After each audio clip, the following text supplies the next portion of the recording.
আমার রাসূল এবং মা খাতুনে জান্নাত ফাতেমা দুজনের মধ্যে বন্ধু আলাপ আলোচনা চলতেছে।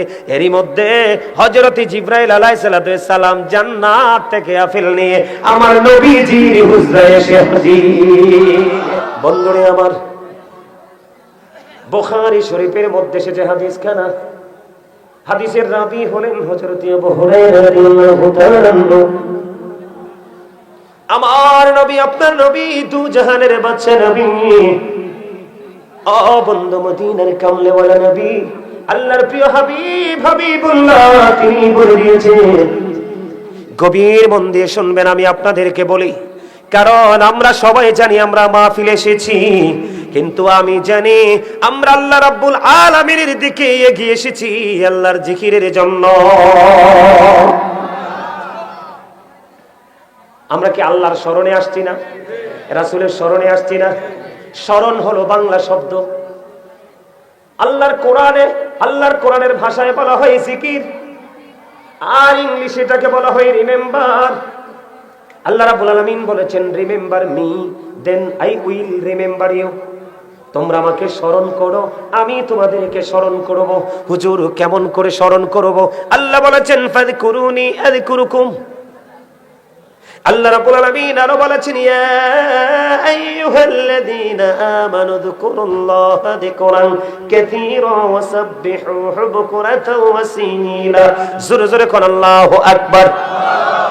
খেয়াল করবেন, আল্লাহ বলেছেন তোমরা বেশি বেশি করে কি করো? আল্লাহর জিকির করো, সকাল টু সন্ধ্যা আল্লাহর পবিত্রতা ঘোষণা করো। হুজুর, কেমন করে করব? আল্লাহ বলেছেন, ফাযকুরুল্লাহা কিয়ামান, দাঁড়িয়ে দাঁড়িয়ে জিকির করো, ও কুউদান, বসে বসে জিকির করো, ওয়া আলা যুনুবিকুম, শুয়ে শুয়ে জিকির করো। তারপরেও জিকির বন্ধ করা যাবে না। সায়েন্টিফিকদের গবেষণা ইনস্টিটিউট থেকে বন্ধু উঠে এসেছে, জিকির এমন একটা নিয়ামত মানব জীবনে। জিকা ইজ দা হার্ট মেডিসিন। জিকির হলো মাওলার জিকির হলো হার্টের ঔষধ। সুবহানাল্লাহ বলেন না? জিকির কি? হার্টের ঔষধ। আপনি যত বেশি বেশি করে জিকির করবেন, আপনার হার্ট তত বেশি স্ট্রং থাকবে। একটা মানুষের হার্ট যত বেশি স্ট্রং, বন্ধু তার জীবনও তত বেশি স্ট্রং। সবচেয়ে বড় মজার যে খবরটা বলতে চেয়েছিলাম, এখন আপনি আমি মনে করতে পারেন যে হুজুর জিকির করলে লাভটা হবে কি? আমরা যার জন্য যাই, জান্নাতের জন্য আমরা পাগল।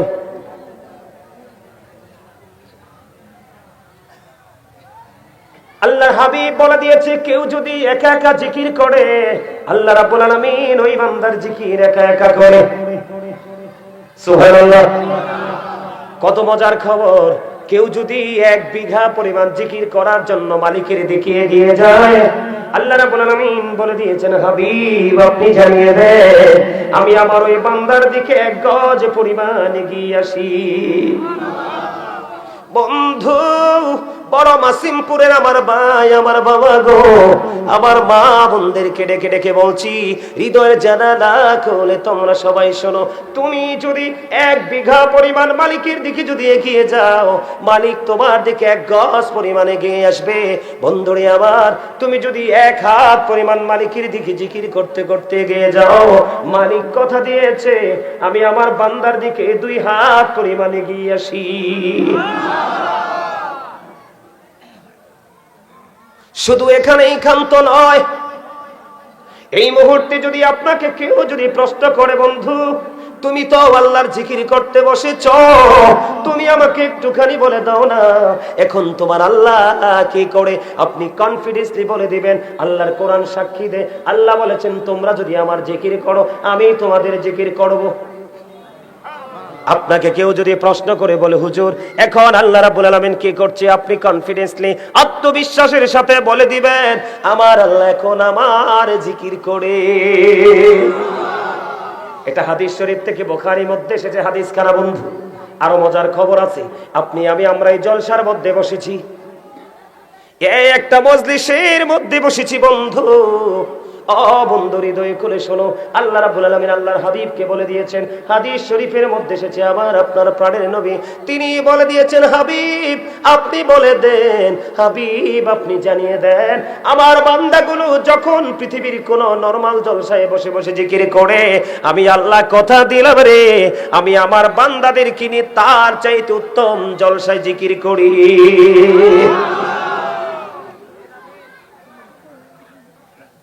আল্লাহর হাবিব আরো বলে দিয়েছেন, আপনি আমি যখন হেঁটে হেঁটে মালিকের জিকির করার জন্য হেঁটে হেঁটে আসি, আল্লাহর হাবিব জানিয়ে দিয়েছে আল্লাহ রাব্বুল আলামিন আপনার আমার দিকে দৌড়ে আসে, তার মানে হলো আপনি আল্লাহকে যত দ্রুত কাছে পেতে চান তার চাইতে দ্রুত আল্লাহ আপনার হয়ে যাবে।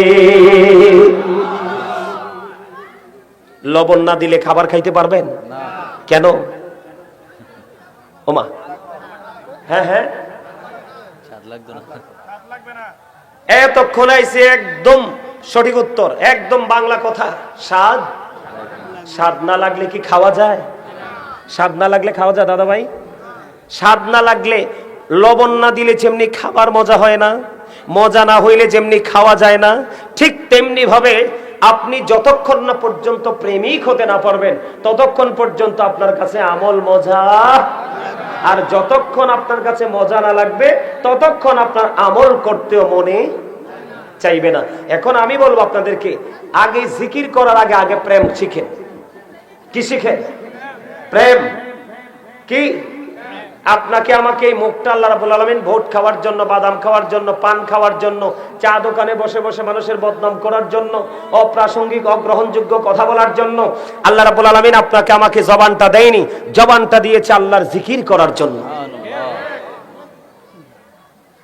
আমার আলোচনার বিষয় কিন্তু এটা না, আপনাদেরকে টিপ করার জন্য, আপনাদেরকে এক্সপেরিয়েন্স ম্যান হিসাবে প্রিপেয়ার করার জন্য আমার এই বক্তব্য দেওয়া বন্ধু।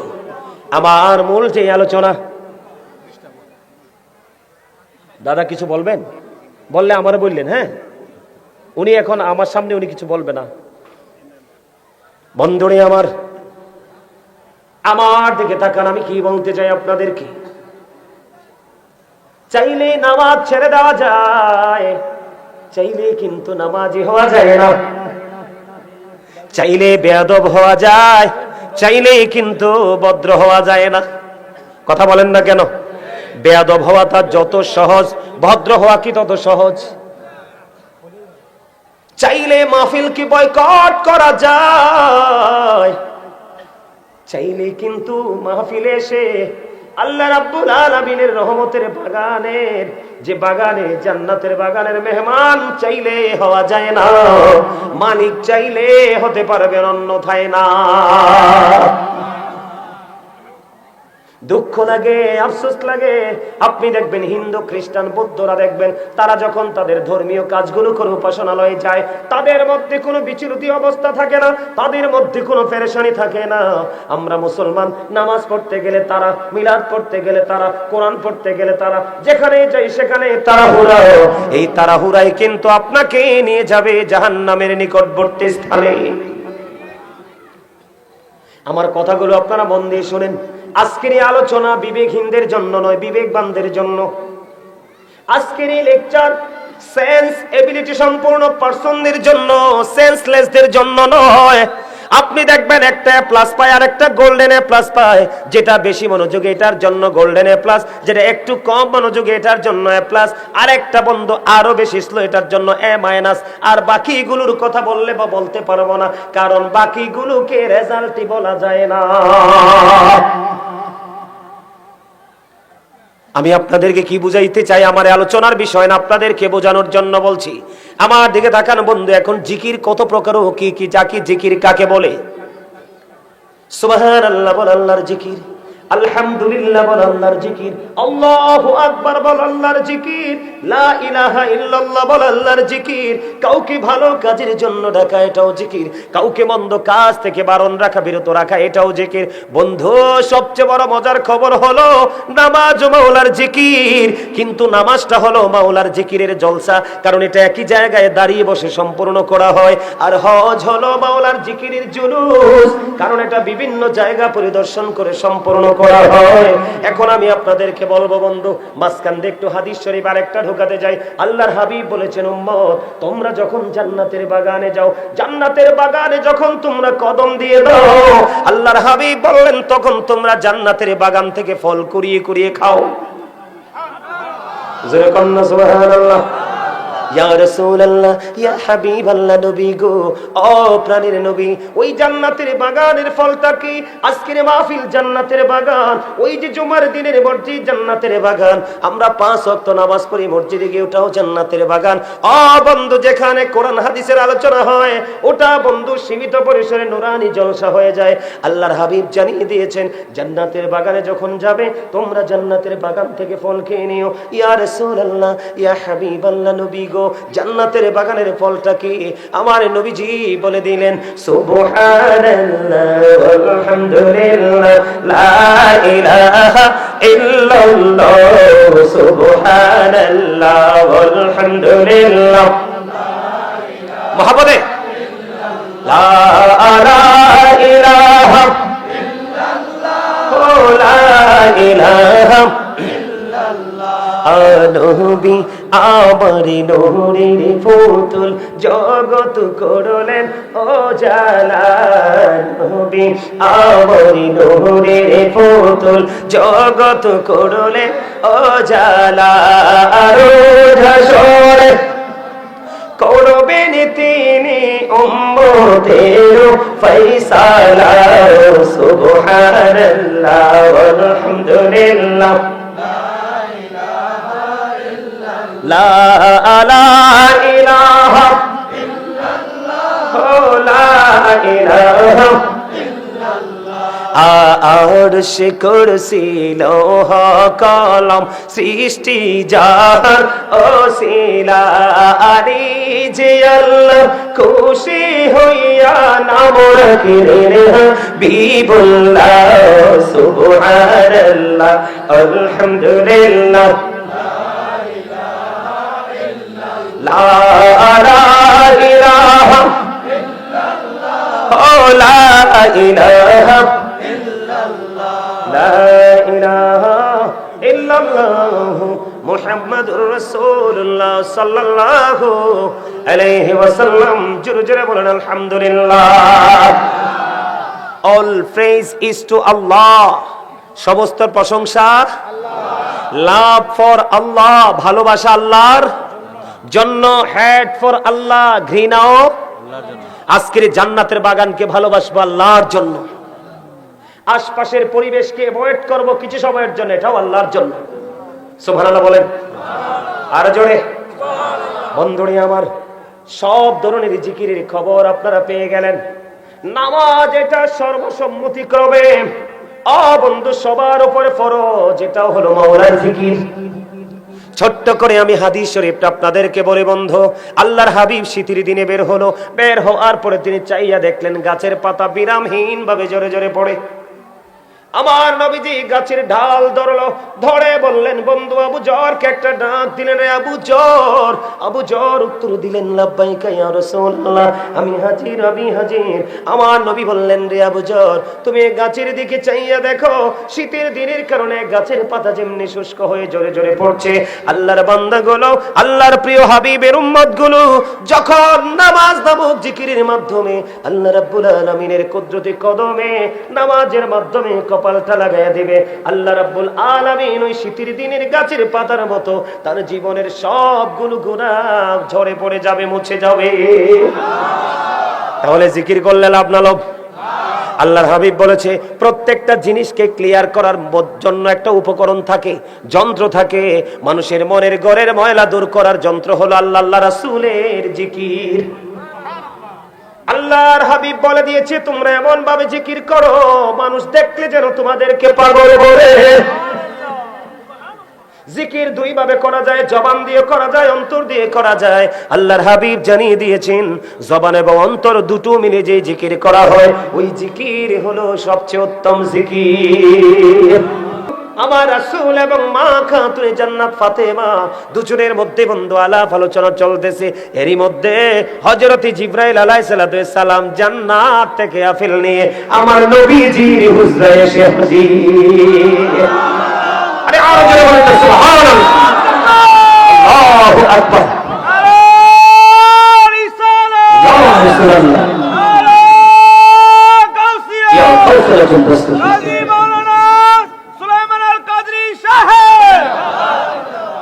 আর এই আশেক এতক্ষণ তুমি কই আছিলা? হ্যাঁ, ওরে বাবা রে, আলহামদুলিল্লাহ বলেন, আলহামদুলিল্লাহ বলেন, আরো জোরে বলেন না আলহামদুলিল্লাহ। মেম্বার সাহেব মনে হইতেছে ওয়াজ করতেছে আমি, আর পানি তৃষ্ণা লাগতেছে। হ্যাঁ গো, তৃষ্ণা যাবে ইনশাআল্লাহ। আপনি ওয়াজ করে দিবেন, আমাদের এলাকার লোক ইনশাআল্লাহ ওয়াজ শুনতেছে না, একজন লড়তেছে না। আলহামদুলিল্লাহ বলেন। এখন চুপ করে বসে থাকলে তো হইতো না, আমার সাথে তো কথা কইতে হইব। প্রেম কি জমে দুইজনের কথা এক না হইলে? কথা কয় না। এই ভালোবাসা কখন জমে? দুইটা মন যখন এক হয়, আর দুইটা দুই দিকে হাঁটলে এই প্রেম কখনোই টিকে। এটা টেম্পোরারি লাভ, ঠিক কিনা বলেন? টিকে না। আমরা একদম টেকসই প্রেম করতে চাই। দেখছেন নি খেলা? আরে ভাই দেখছো খেলা? এবার বন্ধু মা ফাতেমার ঘরে আমার নবীজির হুজরা মুবারকের মধ্যে জিবরাইল আমিন জান্নাতি আপেল নিয়ে বন্ধু হাজির। আল্লাহ ডেকে ডেকে বলে, জিবরাইল জলদি করে যাও গো, আমার হাবিবুল্লাহর কাছে আপেল নিয়ে চলে যাও। আমার হাবিবের কলিজার টুকরা ফাতেমা বিচলিত হয়ে গেছে, তাদেরকে বিচলিত অবস্থায় আমি আল্লাহ দেখতে চাই না। আপেল নিয়ে এসে বন্ধু হাজির হয়ে গেল। কিতাব প্রমাণ করেছে পৃথিবীর মধ্যে আমরা এখন আপেলগুলো যেমনটি খাই, ঠিক ওই আপেলটার রং তেমন ছিল, আকার তেমন ছিল, ঘ্রাণ তেমন ছিল, কিন্তু স্বাদ এই পৃথিবীর আপেলের মতো ছিল না। এবার বন্ধু জিবরাইল আলাইহিস সালাম বললেন, ইয়া রাসূলুল্লাহ, ইয়া হাবিবাল্লাহ, নবী গো, আমার দুইটা বাটি লাগবে এবং একটা চাকু লাগবে। আমার দুইটা বাটি এবং একটা চাকু লাগবে। বন্ধু কিতাব প্রমাণ করেছে মা খাতুনে জান্নাত ফাতেমা মা আয়েশা সিদ্দিকা রাদিয়াল্লাহু তাআলা আনহার ঘরে গেলেন। ওনার ঘরে গিয়ে দুইটা বাটি এবং একটা চাকু নিয়ে আসলেন। আসার পরে জিবরাইল আলাইহিস সালাম বন্ধু আপেলটাকে অর্ধেক করে দিল। আপেলটাকে অর্ধেক করে অর্ধেকটা বন্ধু একটা বাটির মধ্যে রেখে আর একটা বাটির মধ্যে রেখে দিল, ঢেকে দিল। আমার নবীকে বললেন, ইয়া রাসূলুল্লাহ, ইয়া হাবিবাল্লাহ, নবী গো, এই আপেলের বাটিটা প্রতিদিন মাত্র একবার সরাবে, দুইবার না। জোরে জোরে বলেন আল্লাহু আকবার। বাটিটা আপনি দৈনিক একবার সরাবেন, দুইবার সরানো যাবে না। এইদিকে বন্ধু বাটির মধ্যে অর্ধেকটা রাইখা ঢেকে দিলেন, আর অর্ধেকটা আপনার আবার প্রাণীর নবীজির পবিত্র বরকতময় হাত মোবারকের মধ্যে তুলে দিলেন। তুলে দেওয়ার পরে জিবরাইল আলাইহিস সালাম টেকনিক শিখিয়ে দিয়ে চলে গেলেন। এবার মা খাতুনে জান্নাত ফাতেমা আপেল নিয়ে বন্ধু বাড়ি চলে গেল। বাড়ি চলে যাওয়ার পরে ওই দিক দিয়ে ইমাম হুসাইন খুশি হয়ে আসছেন মায়ের কাছে, মা মা গো, আমাকে আপেল খেতে দাও। এবার মা খাতুনে জান্নাত ফাতেমা এই আপেল যখন হযরতে হুসাইন রাদিয়াল্লাহু তাআলা আনহুকে দিলেন, আবার ইমাম হুসাইন একটা ডাক দিয়ে বললেন, মা মা গো, জীবনে কোনোদিন এত মজার আপেল তো খাইনি। এই আপেল তুমি কোথা থেকে এনেছো? এই আপেল আমাকে প্রতিদিন দিতে হবে। এবার মা খাতুনে জান্নাত ফাতেমা বললেন, বাবা বাবা গো, এই আপেল এসেছে জান্নাত থেকে তোমার নানার কাছে। এবার একটা দৌড় দিলেন ইমাম হুসাইন, দৌড়ে চলে গেলেন আপনার আমার প্রাণের নবীর কাছে, যাইয়া বলে, নানা নানা গো, এত মজার আপেল তুমি আমাকে আগে কেন দেওনি? আজকে থেকে প্রতিদিন আমাকে আপেল দিতে হবে। আমার নবীজি বলেন, নানা গো, তুমি চলে যাও, তোমার জন্য আপেলের ব্যবস্থা হয়ে যাবে। বন্ধু আজকে যে অর্ধেকটা দিয়েছে তারা খেয়েছে, কিন্তু আসল রহস্য হলো ওই বাটি ঘেরা। বন্ধু বাটির মধ্যে অর্ধেকটা আপেল রেখে দিল, ঢেকে দিল। পরের দিন মা খাতুনে জান্নাত ফাতেমা ঢাকনা সরাই দেখে পুরো আপেলটা বন্ধু আস্তা হয়ে আছে। আর জোরে বলেন সুবহানাল্লাহ। মা ফাতেমা আস্তা যখন দেখতে পাইলেন, জিবরাইল আলাইহিস সালাম বলে গেলেন, ইয়া রাসূলুল্লাহ, ইয়া হাবিবাল্লাহ, নবী গো, ও প্রাণের নবী, এই যে আপেলটা আমি এখানে রেখে গেলাম, এটা প্রতিদিন আপনি একবার করে ঢাকনা সরাবেন। আমি দেখিয়ে দিলাম ইয়া রাসূলুল্লাহ, এই আপেলটার এই দিক দিয়ে কাটবেন, মানে এমনি কেটে অর্ধাংশ সবাই মিলে চাইলে খেতে পারবে, সবাই মিলে খাবেন, আর বাকি অর্ধাংশ আমি যেমনি ভাবে কেটেছি ঠিক এমনি ভাবে অর্ধাংশ বাটির মধ্যে রেখে আবার ঢেকে দেবে। বন্ধু, আজকের দিন চলে গেল, তবে সবচেয়ে বড় মজার খবর হলো গতকালকে ইমাম হুসাইন এবং তার সঙ্গীরা যে আপেলটা খেয়েছেন, এই আপেলটা কিন্তু যেইটা খেয়েছিল আজকেও সেই আপেলটাই খেয়েছে, কিন্তু গতকালকের স্বাদ এবং আজকের স্বাদ, এই দুই দিনের স্বাদের মধ্যে ছিল আকাশ পাতাল পার্থক্য। তার মানে আপেলটা গতকালকে যেমন মজা ছিল আজকে কিন্তু তেমন না, আজকে ভিন্ন স্বাদ। আজকের দিনও চলে গেল। ও বন্ধু, পরের দিন মা খাতুনে জান্নাত ফাতেমা আবার তিনি বাটিটা সরালেন, বাটি সরানোর পরে আবার চাইয়া দেখে ওই যে আপেলটা আবার বন্ধু পুরো গোটা হয়ে আছে। আওয়াজ করে বলেন আল্লাহু আকবার, আরে জোরে বলেন আল্লাহু আকবার, আরে জোরে আল্লাহু আকবার। খেয়াল করছেন প্রেম ভালোবাসা দেখছেন? এবার এক এক করে বন্ধু একদিন চলে গেল, দ্বিতীয় দিন মা খাতুনে জান্নাত ফাতেমা ও বন্ধু ঢাকনা সরাই দেখে আবার পুরো আপেলটা আস্তা হয়ে আছে। আজকে আবার মা ফাতেমা যেমন করে জিবরাইল শিখিয়ে দিল ঠিক তেমনি ভাবে বন্ধু অর্ধাংশ কেটে নিল, কাটার পরে তিনি খাইলেন, কিন্তু গতকালকের মতো আজকের স্বাদ না, আজকের স্বাদ হলো আবার ভিন্ন। বন্ধুরে আমার, এমনি করে করে করে করে প্রতিদিন একদিন চলে গেল, 2 দিন চলে গেল, 3 দিন চলে গেল, 4 দিন চলে গেল, দেখতে দেখতে বন্ধু 1 মাস 2 মাস চলে গেল। ও বন্ধু, এমনি করে বছর, মাসের পর মাস চলে যাচ্ছে, 1টি বছর চলে গেল, 2টি বছর চলে গেল। বন্ধু কিতাব প্রমাণ করেছে মা খাতুনে জান্নাত ফাতেমা ইমাম হুসাইনকে ওই আপেলটা 2 বছর পর্যন্ত খাইয়েছে। বন্ধু ঢাকনা সরাইলে দেখে আস্তা হয়ে আছে, অর্ধেকটা খেটে খায়, প্রতিদিনই ভিন্ন ভিন্ন স্বাদ। 2 বছর পরে ওই আপেলটা বন্ধু বাকি অর্ধাংশ বন্ধু অদৃশ্য হয়ে যায়। জোরে জোরে বলেন না সুবহানাল্লাহ, আর জোরে বলেন সুবহানাল্লাহ। এই হুসাইনকে ভালোবাসার দরকার আছে না নাই? হুসাইনকে ভালোবাসতে 5 ওয়াক্ত নামাজ পড়তে হবে। ওই যে 61 হিজরিতে কারবালা হয়েছে, ইমাম হুসাইন ইয়াজিদ বাহিনীর সাথে আপোষ করেনি, সত্যের পক্ষে থেকে লড়াই করে শহীদ হয়েছে, তারপরেও বন্ধু পিছপা হয়নি। ইমাম হুসাইন যখন কারবালার ময়দানে ঢুকতেছে, কুফা থেকে একে একে 150 চিঠি দেওয়া হলো। আসার পূর্বেও তিনি জানতে পেরেছে মুসলিম বিন আকিল ভালো নেই। ও বন্ধু, ইমাম হুসাইন কারবালার ময়দানে ঢোকার আগে আগে ইবনে জিহাদ, মুসলিম বিন ইবনে জিহাদ, মুসলিম বিন আকিলকে হত্যা করে ফেলেছে, শহীদ করে ফেলেছে। ইন্না লিল্লাহি ওয়া ইন্না ইলাইহি রাজিউন। তারপরে ইমাম হুসাইন পিছু হটেনি, তিনি যুদ্ধের ময়দানে এসেছে। ও বন্ধু, সবচেয়ে বড় মজার খবর হলো এক ব্যক্তি এসে বললেন, ইয়া রাসূলুল্লাহ, ইয়া হাবিবাল্লাহ। এই হাদিসের রাবী হলেন উম্মুল ফজল বিনতে হারিস। তিনি বললেন, হাদিসের রাবী হলেন তিনি বললেন, এক ব্যক্তি এসে নবীজিকে বললেন, উনি এসে বললেন, ইয়া রাসূলুল্লাহ, আমি স্বপ্নে দেখেছি ইয়া রাসূলুল্লাহ, আমি উম্মুল ফজল বিনতে হারিস রাদিয়াল্লাহু তাআলা আনহা। তিনি বললেন, ইয়া রাসূলুল্লাহ, আমি স্বপ্নে দেখেছি আপনার থেকে 1 টুকরা গোশত আমার কোলে তুলে দেওয়া হয়েছে। নবীজি বললেন, তুমি ভালো স্বপ্ন, চমৎকার স্বপ্ন দেখেছো। তার মানে হলো ফাতেমা খাতুনে জান্নাত ফাতেমার নূরানী সন্তান পৃথিবীতে আসবে, ইমাম হুসাইন। এই হুসাইনকে তোমার কোলে তুলে দেওয়া হবে। প্রেমটা দেখছেননি খেলা? উম্মুল ফজল বিনতে হারিস বলতেছে, আমি স্বপ্নে দেখেছি ইয়া রাসূলুল্লাহ, আপনার থেকে 1 টুকরা গোশত আমার কোলে তুলে দেওয়া হয়েছে, আমি এটাকে ধারণ করেছি। আমার নবীজি বললেন, এই স্বপ্নের ব্যাখ্যা হলো কি জানোনি? এই স্বপ্নের ব্যাখ্যা হলো আমার কলিজার টুকরা ফাতেমা সন্তান প্রসব করবে, সন্তানটা তোমার কোলে তুলে দেওয়া হবে।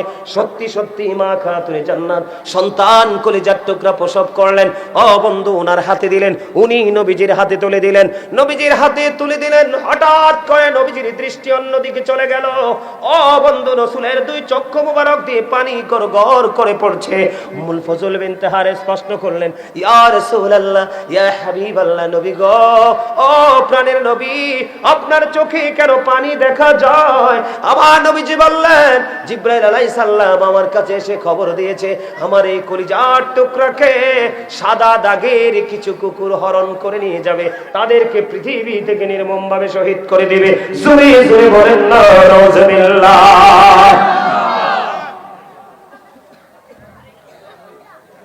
কি করে ছাত্রীরা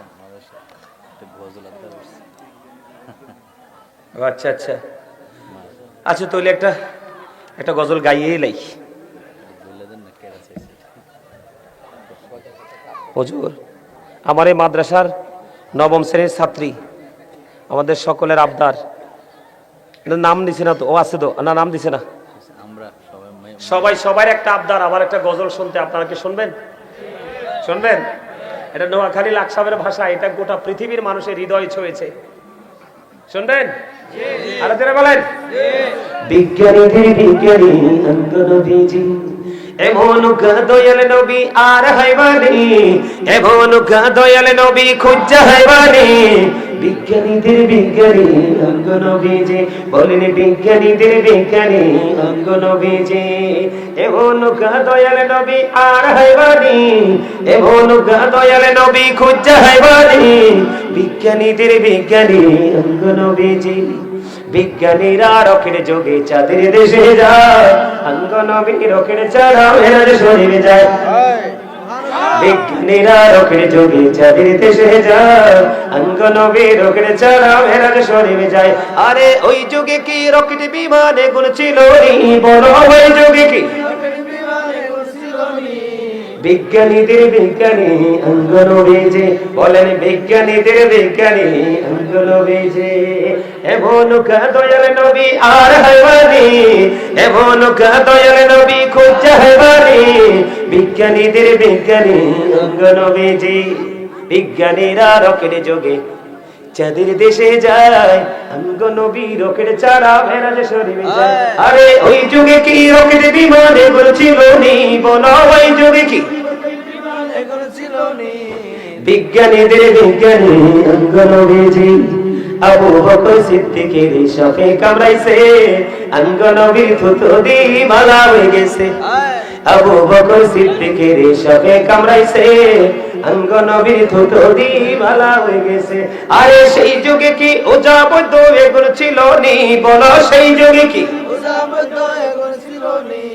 বিজ্ঞানীদের বিজ্ঞানী অঙ্গ নবীজি, আগের যুগের মানুষের অসুখ কম হইতো, অঙ্গ নবীর কাছে এলে ভালো হয়ে যাইতো।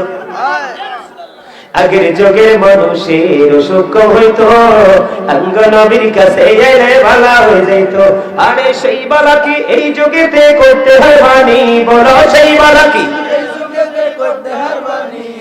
বিজ্ঞানীদের বিজ্ঞানী অঙ্গ নবীজি।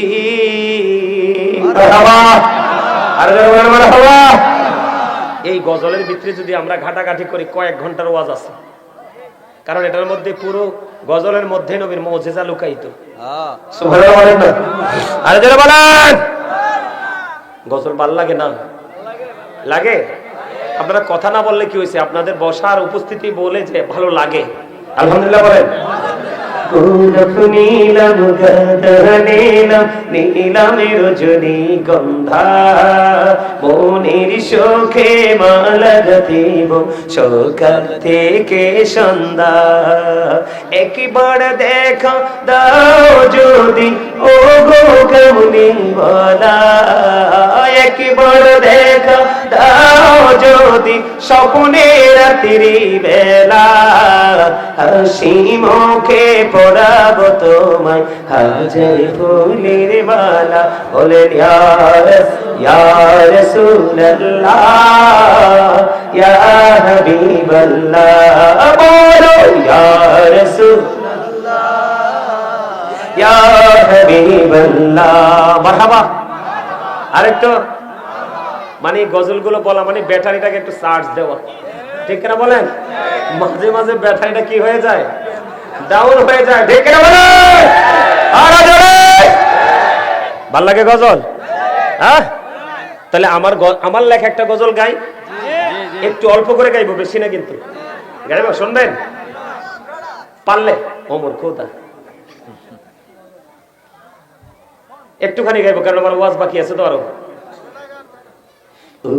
নবীজি কেমন করে বলো তোমায় দেখি, ওগো নবীজি কেমন করে বলো তোমায় দেখি, আছো তুমি ওই মদিনায়, আছো তুমি ওই মদিনায়, সঙ্গে প্রেমিক সাথী কেমন করে বলো তোমায় দেখে, বলেন ওগো নবীজি কেমন করে বলো তোমায় দেখি, দেখার আশা আমার মনে বসে রেখেছি আপন করে, বলেন দেখার আশা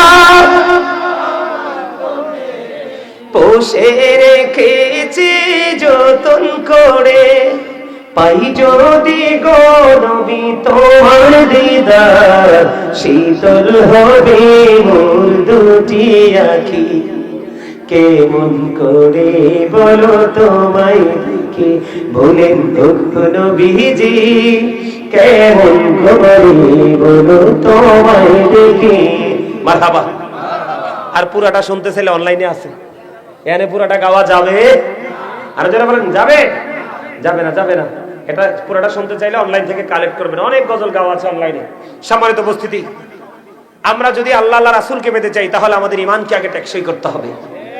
আর ঈমানকে টেকসই করতে হলে সর্বপ্রথম রাসূলকে ভালোবাসতে হবে, রাসূলের আহলে বাইতকে ভালোবাসতে হবে। এই ভালোবাসার মধ্য দিয়ে আমরা আল্লাহ রাব্বুল আলামিনের কি করতে পারবো?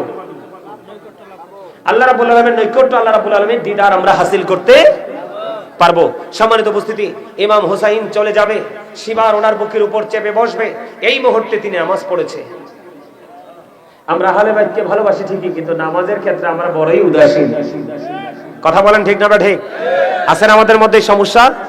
ইমাম হুসাইনকে ভালোবাসতে মিষ্টি কথা বলতে হবে, মানুষকে সালাম দিতে হবে, কথাবার্তা বলার সময়, চলার সময় ইসলামের আইন কিভাবে প্রয়োগ করতে হয়, প্রয়োগ করে কিভাবে চলতে হয়, সেদিকে আমাদেরকে খেয়াল রাখতে হবে। তাহলেই আমরা হব পরিপূর্ণ ইমাম হুসাইনের প্রেমিক। ঠিক কিনা বলেন? আরো জোরে। একটা বাজে যেতেছে, শুনি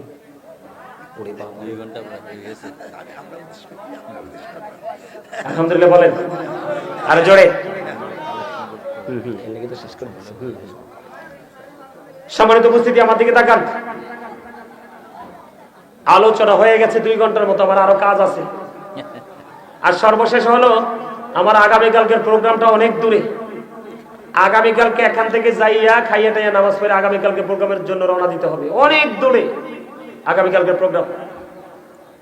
আমার অনেকগুলো কাজ বাকি আছে, আপনারা কেউ যাবেন না। আপনারা শেষ পর্যন্ত থেকে তারপর এখান থেকে যাবেন। রাজি আছেন নি? হ্যাঁ, সবাই রাজি? রাজি হলে সর্বপ্রথম আমার আপনাদের কাছে একটা আবদার, আমার সামনে কোরআন শরীফটাও আছে, ভালোই হয়েছে হয়তো, কোরআন শরীফটাও আছে আমার কাছে। আপনাদের এখানে মসজিদ হচ্ছে না? পিছনে মসজিদ, মসজিদের কাজ চলমান। আপনাদের কাছে আমি একটু মসজিদের জন্য হাত পাতবো, আপনারা আমাকে আমার কাছে আল্লাহর ঘরের জন্য কিছু দান করবেন। রাজি আছেন নি? ওমা মনু জবান ছোট হয়েছে কিরফিন নে, হ্যাঁ? আমি হাত পাতলে দিবেন না আপনারা?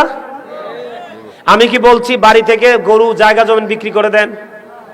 এটা আপনার উপর যেন প্রেশার না আসে, মহাব্বত করে দিবেন। এই মেয়ে আমার দিকে তাকান।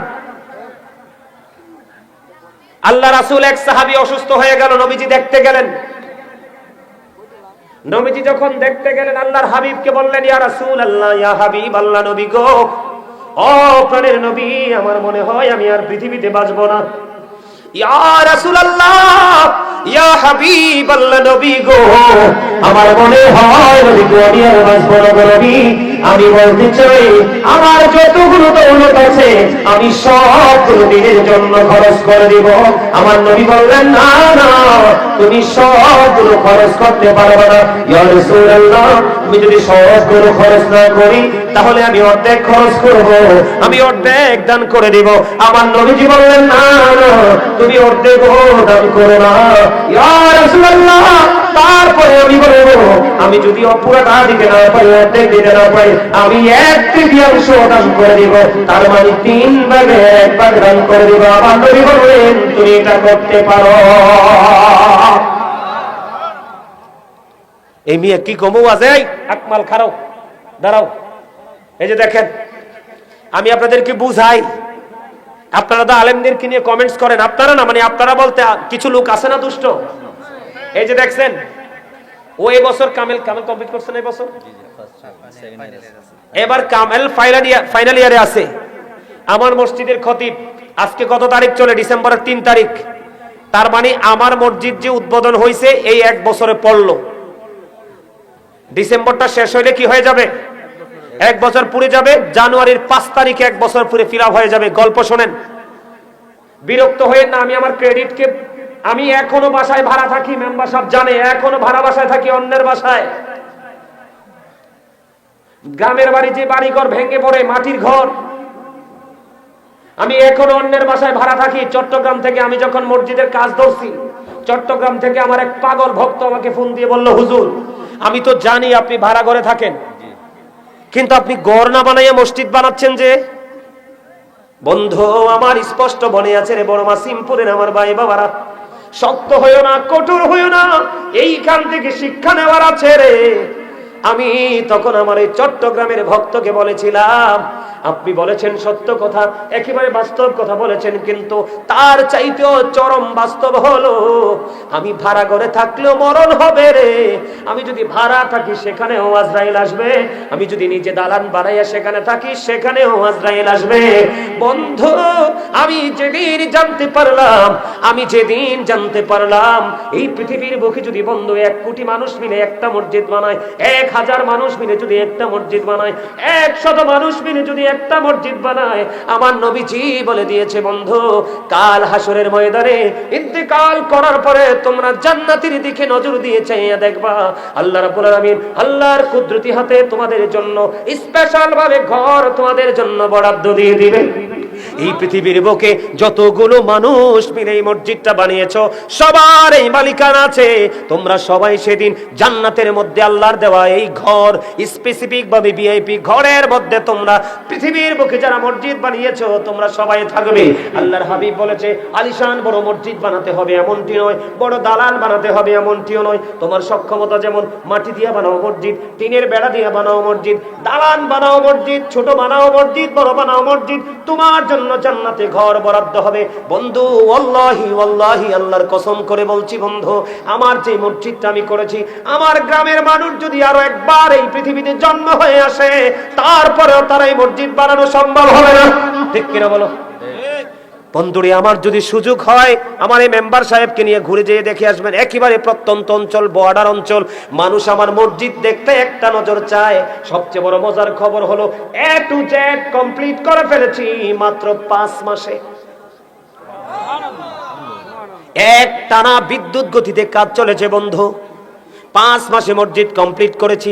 আগে পাঞ্জেখানা হতো, মাটির ঘর ভেঙে পড়ে যায়, জীর্ণ শীর্ণ। আমি কাজ ধরার পরে 5 মাসে কমপ্লিট করেছি। আগে 5 ওয়াক্ত হতো।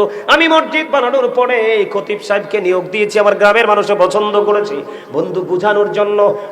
বন্ধু আমার মসজিদ দিয়ে বানাইছি প্রায় 1.5 কোটি টাকা শেষ, কিন্তু আমার মধ্যে বিন্দু পরিমাণ কোনো দুঃখ, বিন্দু পরিমাণ কোনো টেনশন আমি ওপেনলি এত সুন্দরভাবে জোরালোভাবে কোনোদিন মসজিদ বানানোর পরে বলিনি। আজকে আপনাদেরকে শেখানোর জন্য, বোঝানোর জন্য বলতেছি বন্ধু। 5 মাসে মসজিদ কমপ্লিট করে ফেলেছি, জুমা চালু করে দিয়েছি। এই খতিব সাহেবের দায়িত্ব আমার হাতে, খতিব সাহেবের দায়িত্বটা আমার হাতে। আর